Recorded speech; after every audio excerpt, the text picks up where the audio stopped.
कङ्ग्र्याचुलेसन धुर्मुसजी, कङ्ग्र्याचुलेसन कुञ्जनाजी। तपाईँहरूलाई अमेरिकाको भिसा लागेकोमा म हार्दिक बधाई ज्ञापन गर्न चाहन्छु।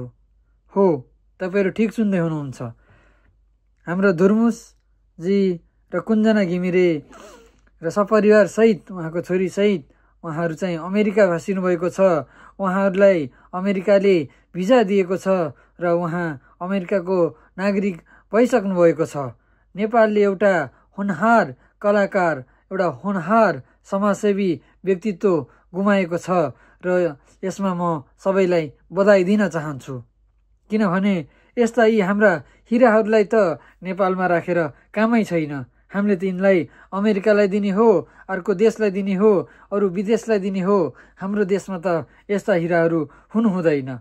हो, जुन महान सपना बोकेर जब नेपालले 2018मा ओडिआई स्ट्याटस पायो, त्यति बेला नेपालमा एउटा पनि अन्तर्राष्ट्रिय स्तरको रङ्गशाला थिएन। जब धुर्मुस दाईले, म उहाँलाई दाई भनेर सम्बोधन गर्न चाहन्छु, दाईले नेपालमा पनि एउटा अन्तर्राष्ट्रिय स्तरको क्रिकेट रङ्गशाला हुनुपर्छ भन्ने सबैजनाको जनभावनालाई समेटेर जुन एउटा आफूले जिम्मेवारी आफ्नो काँधमा लिनुभयो, आज उहाँ त्यही जिम्मेवारीको बोझले थिचिनु भएको छ, पिल्सिनु भएको छ। उहाँ आज त्यसैको कारणले मानसिक तनावले उहाँले आफ्नो समय बर्बाद गर्नुभएको छ। न उहाँले कलाकारिता गर्न सक्नुभएको छ, न उहाँ खुसी नै हुनुहुन्छ। उहाँको पारिवारिक जीवन पनि तहस नहस भएको छ, न उहाँको अनुहारमा कुनै खुसी छ। त्यसैले र भन्नेहरू के भन्छन् भने उहाँले त्यति ठुलो जिम्मेवारी आफूले लिनु हुने थिएन, यो त सरकारको काम हो, सरकारले गर्नुपर्ने काम थियो, उहाँले आफूले गरेर आफूले ठुलो रिस्क लिनुभयो भनेर जुन अहिले भन्ने व्यक्तिहरू छन्, म तपाईँहरूलाई प्रश्न गर्न चाहन्छु, उहाँले नगरेको भए के तपाईँले गर्नुहुन्थ्यो?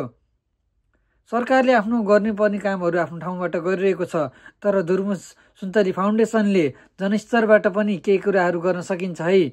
जनभावना अनुसार सरकारले यदि त्यति बेला क्रिकेट स्टेडियम बनाइदिएको भए उहाँले त्यो अभियान लिनु पर्थेन होला, तर उहाँहरूले सरकारले त्यो काम नगरिदिएको भएर जनस्तरबाटै गरौँ भनेर सबैजना सबै नेपालीहरूलाई जोड्नका लागि एउटा रङ्गशाला बनाऊ भन्ने जुन महान विचारका साथ उहाँले कार्यको थालनी गर्नुभयो र अहिले आएर बिचमा उहाँले चाहिँ त्यो कार्यलाई सम्पन्न गर्न सक्नु भएन। त्यसपछि न हो हामी सबैले भनेको यत्रो बोझ लिनुहुन्थेन, किन लिनुहुन्थेन? अझै योभन्दा ठुलो बोझ लिनुपर्ने थियो। अझै देश निर्माणको काममा, राम्रो काममा जस्तो सुकै बोझ लिए, जस्तो सुकै रिस्क लिए पनि राम्रो काम भनेको राम्रै हुन्छ। नराम्रो काममा पो रिस्क लिनु हुन्थेन, राम्रो काममा त अझै ठुल्ठुलो रिस्क लिएको भए हुन्थ्यो, अझै ठुल्ठुलो योजनाहरू बनाएको भए हुन्थ्यो। दाइ, म तपाईँको सधैँ साथमा छु। हामी सबै क्रिकेट प्रेमीहरू तपाईँको साथमा छौँ। तपाईँले देखाएको बाटो, तपाईँले बाँडेको सपना हामी सबैले आत्मसात गरेर यो सरकारलाई झकझकाउँ। यो सरकारलाई अब त्यसरी दाइलाई झुलाएर 5 वर्ष झुलाएर यताउता पुर्याउने होइन। स्वामित्व लिइसकेपछि ऋण पनि आफ्नो, धन पनि आफ्नो। त्यसैले यो सरकारले अब धुर्मुस दाइलाई न्याय दिनै पर्छ र जब तपाईँले अहिले अमेरिकाको भिजा लिएर एकदम ठिक गर्नुभएको छ, देशमा त तपाईँलाई बाँच्नै दिएन, कमसेकम अमेरिकामा त एकछिन सुकुनको सास त फेर्न पाउनुहुनेछ, आफ्नो छोरीको उपचार पनि गर्न पाउनुहुनेछ। त्यसैले अमेरिकाको भिजा लिएर धुर्मुस दाइ तपाईँले एकदमै ठिक गर्नुभयो। तपाईँ यदि नेपालमा बसेको भए तपाईँ कहिले के हुन्थ्यो तपाईँलाई भन्ने कुरो हामी केही भन्न सक्थेनौँ। हामी तपाईँको स्वास्थ्यप्रति हामी अत्यन्तै चिन्तित थियौँ दाइ। त्यही भएर तपाईँले अमेरिकाको भिजा लिएर एकदमै ठिक गर्नुभयो र सरकारले अब तपाईँलाई न्याय दिनैपर्छ।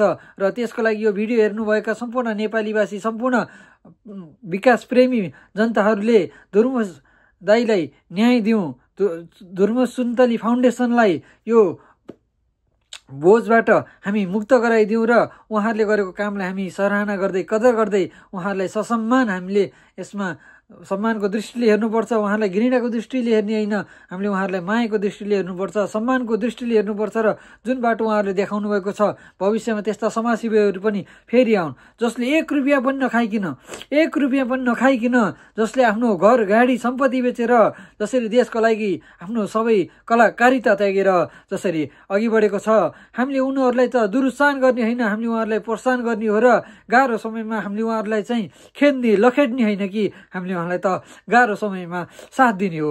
गाह्रो समयमा दिएको साथ नै सच्चा साथ हुन्छ र त्यो नै सच्चा साथी हुन्छ। त्यसैले धुर्मुस दाइ, तपाईँ अहिले अमेरिकावासी र एकदमै ठिक गर्नुभयो, किनभने भोलि बिहान तपाईँले के नेपालमा बस्नुभएको भए तपाईँले 5 वर्ष होइन अझै 50 वर्ष झुलाउने थिए र तपाईँले न्याय कहिले पनि पाउनुहुने थिएन। अब तपाईँले न्याय पाउनुहुन्छ। अब नेपाली जनताहरू जाग्ने छन्, उनीहरूले के हो सत्य तथ्य के हो बुझेका छन्, कसले कसरी झुलायो भन्ने बुझेका छन्। त्यसैले दाइ रङ्गशालाको निर्माण पनि छिटै हुनुपर्छ र तपाईँले पनि न्याय पाउनुपर्छ भन्दै यो भिडियो सक्दो सबैले सेयर गरौँ र नेपालीवासी क्रिकेट प्रेमीहरूमाझ यो सबैलाई फैलाउँ र यसरी अब आउने जो सच्चा समाजसेवी छन् तिनलाई अर्को धुर्मुस सुन्तली बन्नबाट हामी जोगाउँ।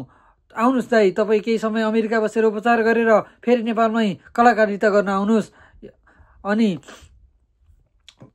भन्दै मेरा कुराहरू यहीँ टुङ्ग्याउन चाहन्छु। हस् त, नमस्कार।